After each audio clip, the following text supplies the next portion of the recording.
We will now discuss about consecutive reactions. As the name suggests, consecutive reactions means a reaction takes place in a consecutive fashion. So A gives rise to B, which is known as an intermediate, and then the intermediate B gives rise to the product C. And let us define some rate constants K1 and K2. In this case, this is consecutive irreversible reaction. Now, solving this equation, for A is pretty straightforward because A to B is just first order. So, you can always solve it right away. A is A0 e to the power minus K1t. Now, solving the differential equation for B is little bit tricky because B is being formed from A and then it is being consumed to C. So, that needs a particular integration, and you can always go to the YouTube lectures to see how this is solved. So, I am writing the answer here. So, if you solve this rate law for B, you will get the rate constant or the rate law something like K1 by K2 minus K1 into A0 times e to the power minus K1t minus e to the power minus K2t.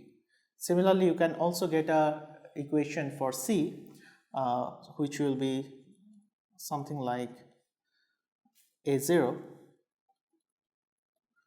times it will be 1 minus K1 by K2 minus K1 e to the power minus K1t plus K2 divided by K2 minus K1 e to the power minus K2t.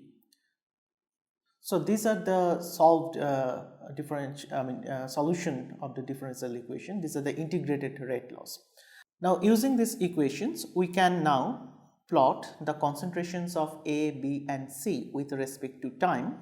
Now, it will depend in this case what are the relative magnitudes of K1 and K2.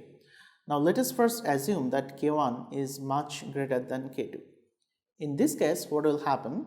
The concentration of A will fall readily with a rate constant which is e to the power minus K1t, which a rate. So, in this y-axis I am plotting the concentration of A or B or C, and I am plotting it against time. So, this curve is for A. Now, for B, if you look at the equation for B, it is actually has two terms, e to the power minus K1t and e to the power minus K2t, and in this case K1 is much greater than K2. So, you can approximate also this prefactor to be equal to nearly 1 because it will be K1 divided by K2 minus K1. So, it will be close to minus 1. So, then you can make some approximation. So, you can actually look at the video for this earlier course where the details were discussed, and then you can show that the plot of the B will be something like this. So, the initial concentration of B first rises and then falls, and then C grows at a very slow rate, and eventually the curve of C will be something like this. So, you can qualitatively describe what is the nature of the curve. So, as you see that the reaction goes via this, A is going to B and then going to C. Since K1 is much faster than K2, what will happen is that first the curve for A, the A will actually decompose into B very quickly because it is actually forming B at a much higher rate than B is forming C. So, the appearance of C happens much later time, and in between what will happen if A forms or A is converted into B, and as B is formed it is also converting to C but at a much lower rate. So, we will have an accumulation of B in the reaction mixture, and this is what is happening. So, at this time you can see the B actually reaches its maximum concentration, and then since it is also forming C, eventually it will form C and it will again become 0, and then the C curve slowly grows. The interesting thing happens when the opposite situation is there, or whether actually the second rate constant K2 is much higher than K1. Now in that case, the curve for A will be much slower, because A now is decaying at a rate which is e to the power minus K1t, and K1 is much smaller than K2. Now for B, this is a very interesting situation, because B is forming from A at a rate which is K1, which is small, and it is decomposing first. So what will happen initially, the B will start forming at a much slower rate, which is e to the power, it's a growth actually, and it goes as with the rate constant K1, which is small. But then as soon as it forms and it has some significant little amount of concentration, it will actually keep on forming C.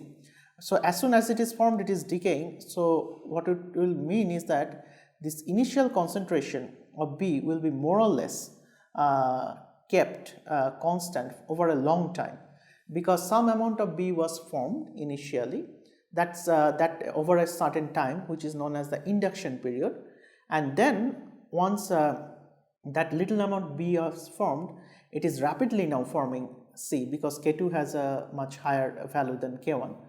And what will happen initially, C formation will be slow because there is no B, but as soon as B forms, C also forms rapidly, and C will form up like this. So this period is called the induction period, when the formation of the intermediate is being formed, and then over this entire period of time, as you can see, the concentration of B, of course it decreases, but it decreases rather slowly.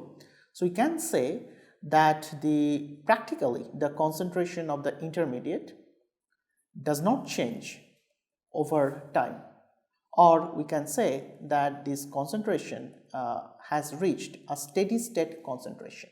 Now by steady state we mean the concentration is not changing with time. Now this steady state condition is extremely important when we discuss the mechanism of a chemical reaction. We will see in a short while how it is important. So to summarize, consecutive reactions can be solved. The equation of the consecutive reactions, differential equation, can be analytically solved, and then after you get all these solutions, you can actually try to plot them under two different conditions. One is for a condition when the first rate constant, which is formation of the intermediate, is much faster than the decomposition of the intermediate. Under that condition, you will see an accumulation of the intermediate, because it is forming at a much faster rate than it is being decomposed. On the other hand, if the opposite thing happens, that the intermediate decomposes very quickly, so then you have a steady state condition after the induction period. And this kind of steady state condition is extremely important. For example, in many cases, like when you see, say for example, in an enzyme catalysis reaction, when the enzyme works on a substrate, forms an enzyme substrate concentration, and then actually we can say that a steady state has reached after the induction period. And this has been well studied for practical examples will be, say, growth of bacteria in a culture medium. So that also follows after a certain induction period. Then suppose not only the growth of bacteria, particularly the enzyme degradation, or an intermediate is involved. In those cases, we'll see this kind of interesting kinetic behavior of the intermediate. Now we'll talk more about this steady state approximation, but we'll see it in a very different way. Now all these examples which we gave, like irreversible reactions, or say competing reactions, A is going to different products, it can be reversible also, and then finally to these consecutive reactions. So these reactions, the way we dealt with them is kind of elementary reactions, because we said that these are three basic elementary reactions. which will be using mostly the consecutive type and the reversible type reactions, which will be using frequently to explain the overall rate law for a composite reaction, which is actually composed of many elementary reactions. So let us first give you an example of how one should proceed this problem, which is known as the mechanism of a chemical reaction, mechanism of a composite chemical reaction. So the entire idea is that any composite reaction can be decomposed into a bunch of elementary reactions. So almost all chemical reactions, the way we see it in a laboratory, are actually composite reactions. Now, to understand the mechanism, we have basically two hypotheses or two approximations which are frequently used. The first one is known as rate determining equilibrium approximation. Equilibrium approximation, where we approximate that there is a pre-equilibrium which exists between the reactants. Let's say I have some reactant which is A plus B, which is forming a product or an intermediate. Let's say I call it as I, and then this I eventually gives you the products, which is I denote as P.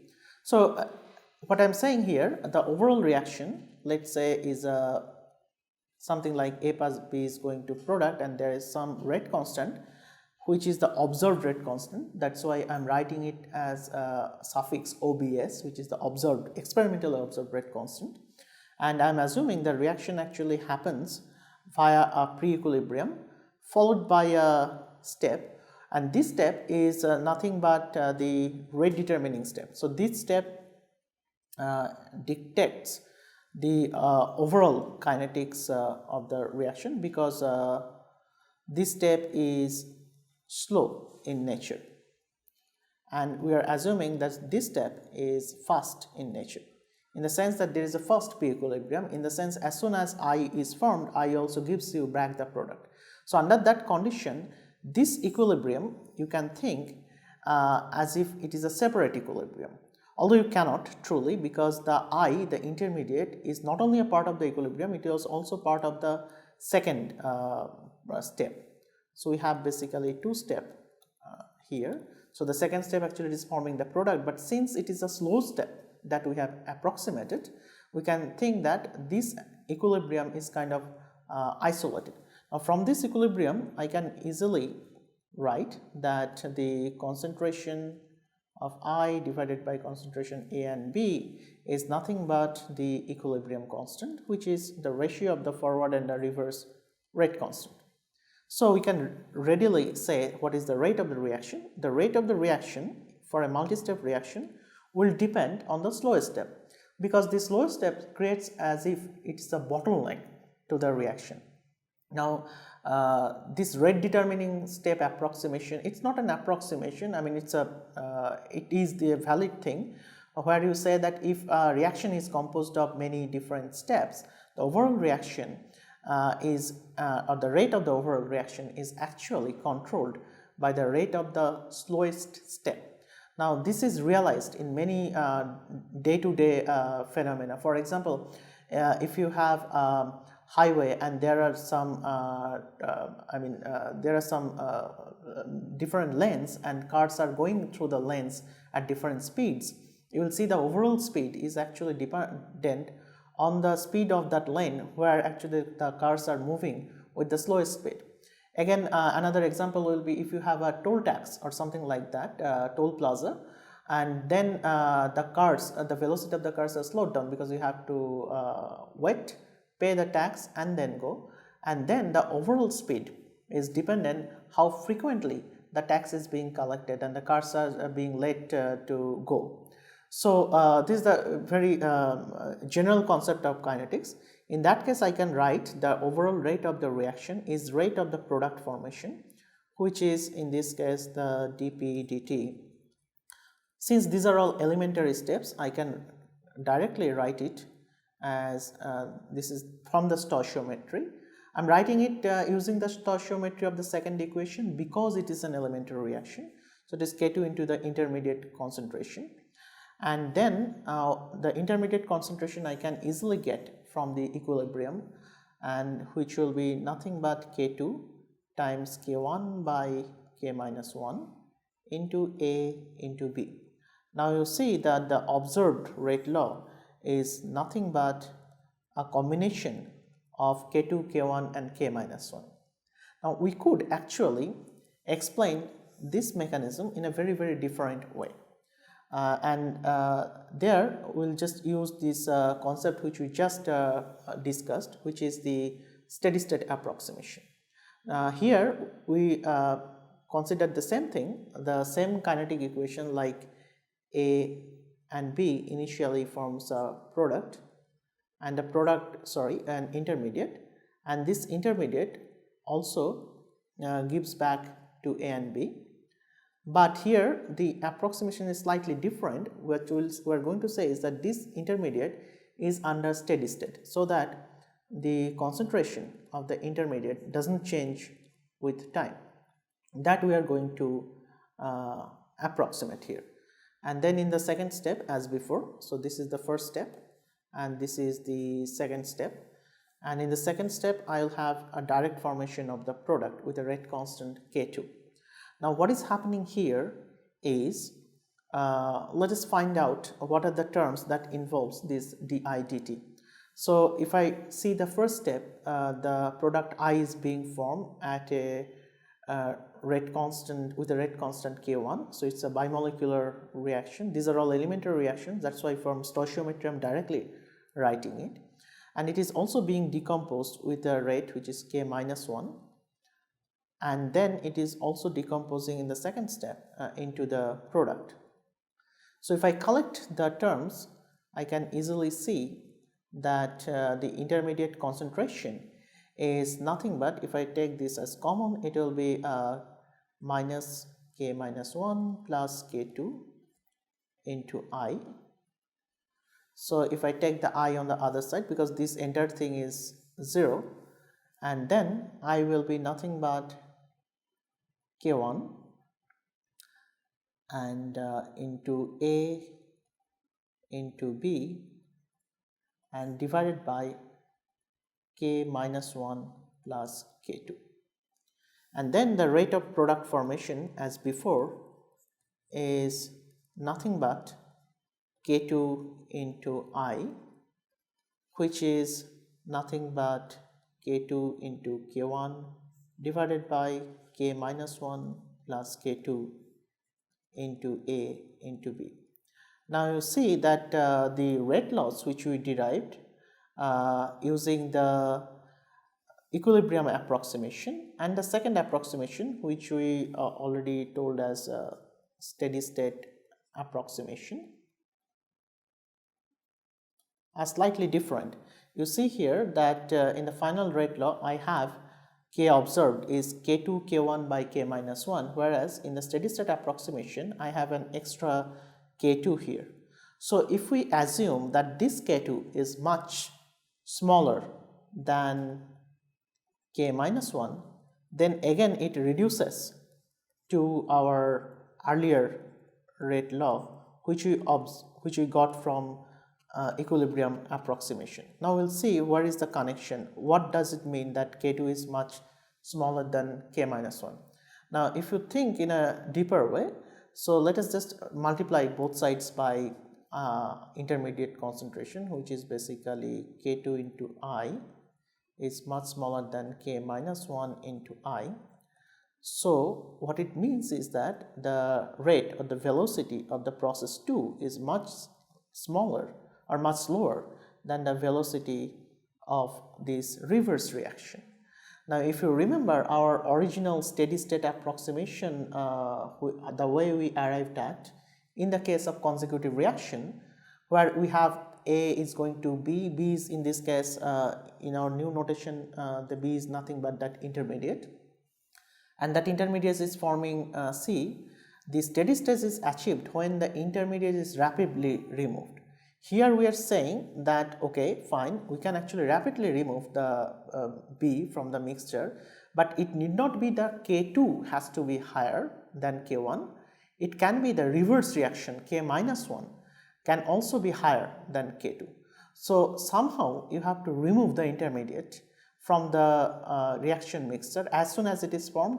Either it is giving product or it is giving back to the reactant. In this case, the approximation says that if I think in the other way, that it is giving me back the reactant, then also I call it as a steady state, and then I see the equilibrium approximation and the rate determining approximation both actually give the same expression for the observed rate law, which is a composite rate constant, observed rate constant.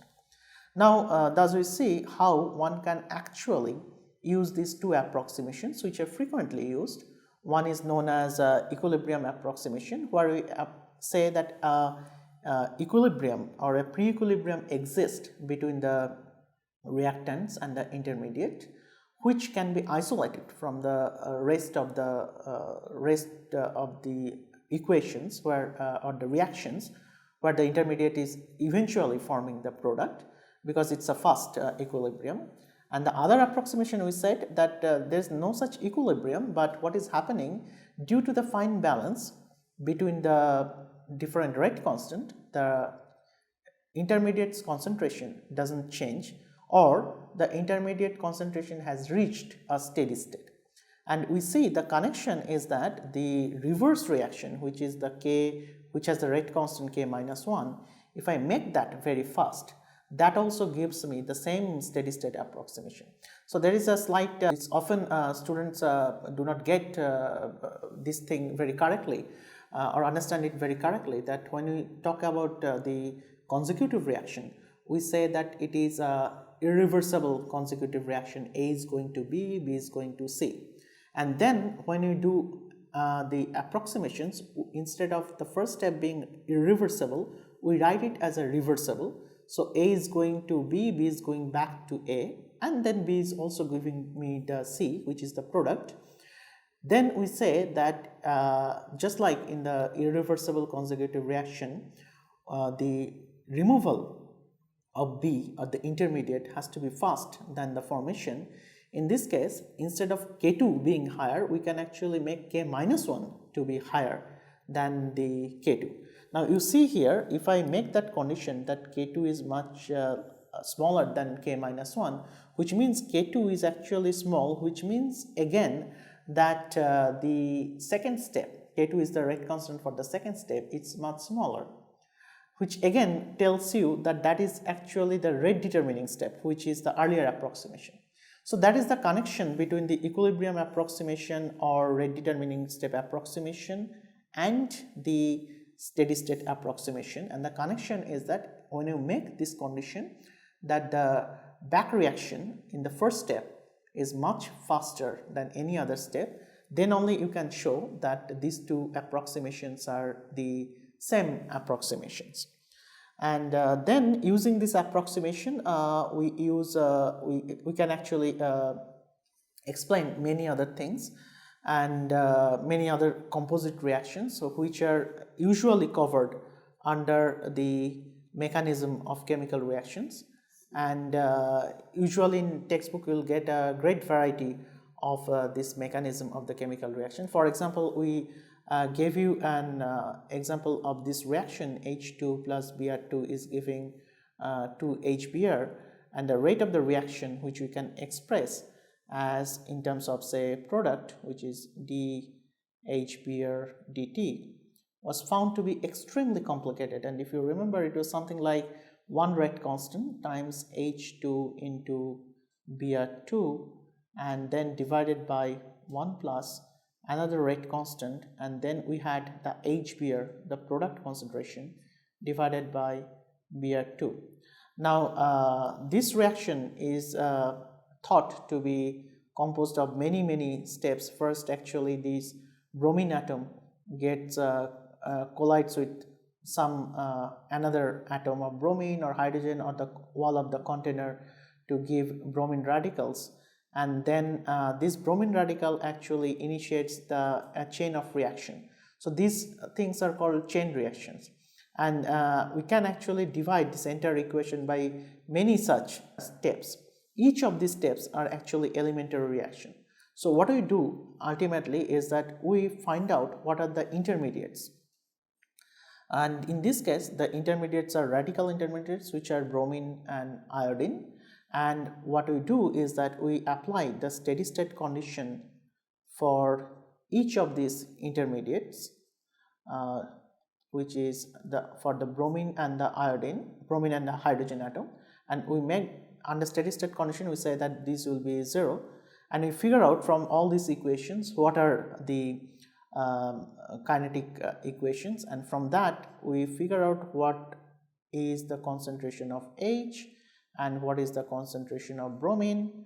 Then we find out the rate law, which is half dH per dt, and we write it as a function of hydrogen radical and bromine radical concentration, and from these values we just incorporate it here to find what is the final expression. And if you work out through all this mathematics, you will figure out that you will get back to this equation after certain approximation.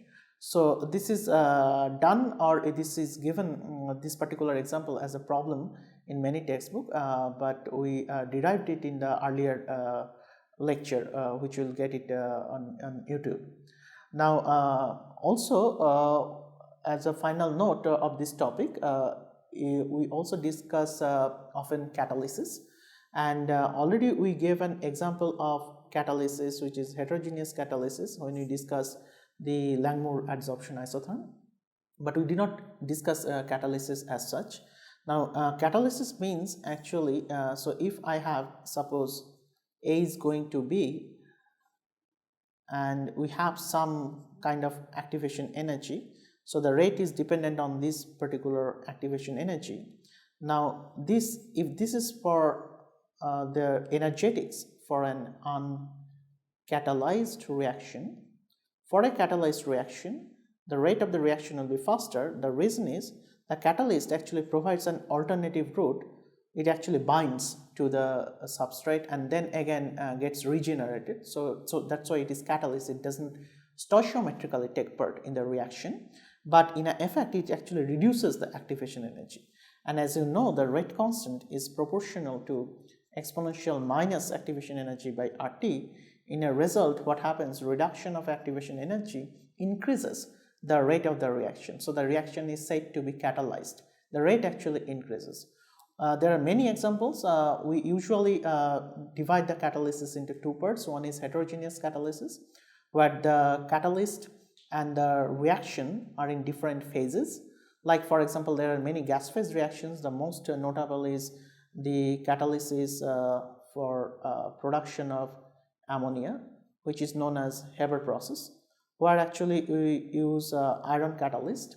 And you know that these iron nanoparticles, these are solids, whether these species, nitrogen, hydrogen and ammonia, they are all gaseous species. So it occurs on a surface where I have first nitrogen, it gets adsorbed to the surface, and then hydrogen gets adsorbed, and then they react, the absorbed species react between them, and then the ammonia comes out. So this is called as heterogeneous catalysis, because this is a solid and this is a reaction between solid and a gas. Similarly, you can think of a same phase catalysis, which is known as homogeneous reaction, homogeneous catalysis. Examples are acid base catalysis. For example, you can have any ester, RCOO, say R prime, and then water can actually hydrolyze this ester bond, and you can get the acid and the alcohol back, which is nothing but the addition of a water, but this is catalyzed either by H plus ion or basically any acid, or by an OH minus or an base. So these are the examples of homogeneous catalysis. So catalysis is defined as heterogeneous or homogeneous catalysis. One very important example for under homogeneous catalysis is enzyme catalysis, where actually the enzyme binds to a substrate to give you the enzyme substrate complex, and this enzyme substrate complex eventually gives you the product plus the free enzyme back. So the enzyme is a catalyst, it doesn't take part in the stoichiometry. The overall stoichiometry is the substrate going to the product. Now as you see, if you follow carefully, this is nothing but the way I have written it. The entire reaction substrate going to product catalyzed by enzyme is using two steps which we just discussed. In the first step, the enzyme binds with the substrate to gives you the enzyme substrate complex, and in the second step the enzyme substrate complex gives you the product. And then you can actually use the steady state approximation for the intermediate, and in this case the intermediate is the enzyme substrate complex. And then you get a very beautiful discussion based on the work by Michaelis and Menten, and you talk about Michaelis-Menten kinetics. We will not cover Michaelis-Menten kinetics in this course because it is well covered in the textbook. So Michaelis-Menten kinetics for enzyme catalysis.